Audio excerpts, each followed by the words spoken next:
अस्सलाम वालेकुम कैप्रिकॉर्नियंस, मैं हारिस अज़मी, प्रोफेशनल एस्ट्रोलॉजर। बहुत तेज़ी से मुझे आपको 2 खबरें सुनानी है। इन 6 दिनों में 2 खबरें आपके लिए इम्पॉर्टेंट हैं एंड दोनों में आपको एहतियात बरतने की ज़रूरत पड़ेगी।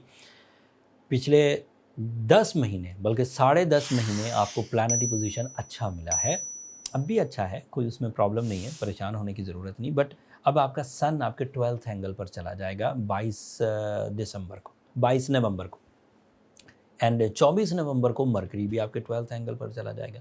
ये दोनों ही प्लैनेट अब तकरीबन 4 वीक के लिए आपके 12th एंगल पर रहेंगे। इसमें से एक अच्छी खबर तो ये है कि सन मरकरी को किल नहीं होने देगा। अगर सन ना होता तो मरकरी 12वें घर में जाकर उदासियाँ लाता है, एक्स्ट्रा थिंकिंग लाता है, फिक्र, anxiety, over thinking, negative thinking and sensitivity. But सूरज के आ जाने से मरकरी की नेगेटिविटी बहुत हद तक थम जाएगी, लेकिन दोनों ही 12वें घर में है तो that means this is a weak form of both planets. हालांकि सूरज सैजिटेरियस हाउस में जाने लगा है and Sagittarian area is a fiery area जहाँ पर सन आकर मज़ीद इस्तेहकाम देता है। इससे आप बहुत सारी साजिशों से तो बचेंगे, लेकिन आपके अपने इरादों में थोड़ा झोल ज़रूर आएगा। खुशखबरी की बात यह है कि ये 2021 के 20 दिसंबर को ख़त्म हो जाएगा एंड इसके बाद जैसे ही 22 शुरू होने लगेगा 8-10 दिन पहले, तो ये आपके फर्स्ट एंगल पर आ जाएगा। तो you are on your best in 2022। So 2022 का आगाज़ बड़ी कामयाबी, 8 दिन पहले ही आप बहुत अच्छी फॉर्म में आ जाएंगे। तो क्योंकि आने वाला वक्त बहुत अच्छा है, इसलिए ये 4 हफ्ते ध्यान से गुजारिए, इरादों को कंट्रोल में रखिए, साजिशों को नाकारा करने के लिए ज़रा अपनी सेंसेस को ऑन करिए, अपने रिलेशंस को बचाने के लिए अपनी एजुकेशनल एक्टिविटीज़ को, मरकरी अगर डंप हो तो एजुकेशनल साइड पर जितने लोग भी रिसर्च वर्क कर रहे हैं, अमूमी तालीम हासिल कर रहे हैं, हायर एजुकेशन की तरफ जा रहे हैं, तो उन्हें थोड़ा ध्यान बरतना होगा। उनकी कंसंट्रेशन में कमी आएगी, मुस्तकिल मिजाजी थोड़ी झोल पकड़ेगी, वो इधर उधर का ज़्यादा सोचेंगे एंड सोचों में दोहरापन भी आएगा। कभी सोचेंगे कि मुझे ये काम कर लेना चाहिए, कभी सोचेंगे कि मुझे ये काम छोड़ देना चाहिए। एंड इसी तरह बिजनेसमैन कैप्रिकॉर्नियन में भी ये प्रॉब्लम आएगी कि मुझे ये इन्वेस्ट कर देना चाहिए या मुझे अभी रुकना चाहिए। एंड ये चीज़ ठीक भी है किसी हद तक, जो अदरवाइज़ भी मुल्की हालात या फिर एटमॉस्फेरिक चेंजेस आने वाली हैं, उसमें सोच का इन्हेंस होना प्रूवन है। As you know, medical sciences ये कहती हैं कि विंटर सीज़न एंग्जाइटी को बढ़ाता है।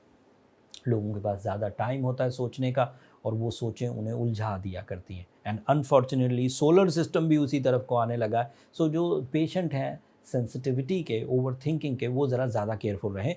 उनकी केयरिंग में उन्हें स्पिरिचुअल स्ट्रेंथ देगी सूरह शम्स एंड सूरह यासीन की सेकंड लास्ट आयत। तो ये जितनी भी कमियाँ एस्ट्रोलॉजिकली आ रही हैं, ये हम स्पिरिचुअली दूर कर सकते हैं एंड साइंटिफिकली आपको बूस्ट अप कर सकता है as a catalyst blue sapphire या फिर रूबी।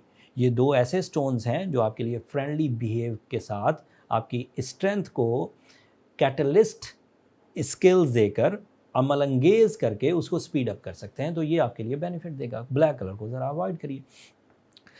इन 2 सिचुएशन के बाद जो अदरवाइज़ आपके पास पॉजिटिविटी है, उनमें मार्स आपके यहाँ 30 अक्टूबर से ही 11th एंगल पर है। That is ideal. वो आपकी जिस्मानी कुव्वत, otherwise muscular abilities, fighting spirits वो ऑन रखेगा। ऐसा नहीं है कि सिर्फ मरकरी एंड सन अगर डाउन हो गए हैं तो लाइफ स्टक हो जाएगी, ऐसा हरगिज़ नहीं, लेकिन इरादों में कमी आएगी। इसे हम नॉन मटीरियल या इनसाइड एबिलिटीज़ में थोड़ा सा ठहराव आएगा, बट जिस्मानी कुव्वत वैसे ही रहेगी। अगर ऑलरेडी आप एक मास्टर पर्सनालिटी हैं अपने काम के, अपने शोबे के, अपने ज़िम्मेदारियों को मास्टरली निभाते हैं, तो कोई प्रॉब्लम नहीं आएगी, आप परफॉर्म करते रहेंगे। ये उन लोगों के लिए ज़्यादा प्रॉब्लमेटिक होता है जिन लोगों को रोज़ फ्यूल्स चाहिए, उनके पास रिजर्व्स ना हो, उनके लिए प्रॉब्लमेटिक होता है। एंड अगर प्रॉब्लमेटिक हो भी तो जो मैंने रेमेडीज़ बताई वो इफेक्टिव हैं, बहुत अच्छे अंदाज से कवर हो जाएंगी।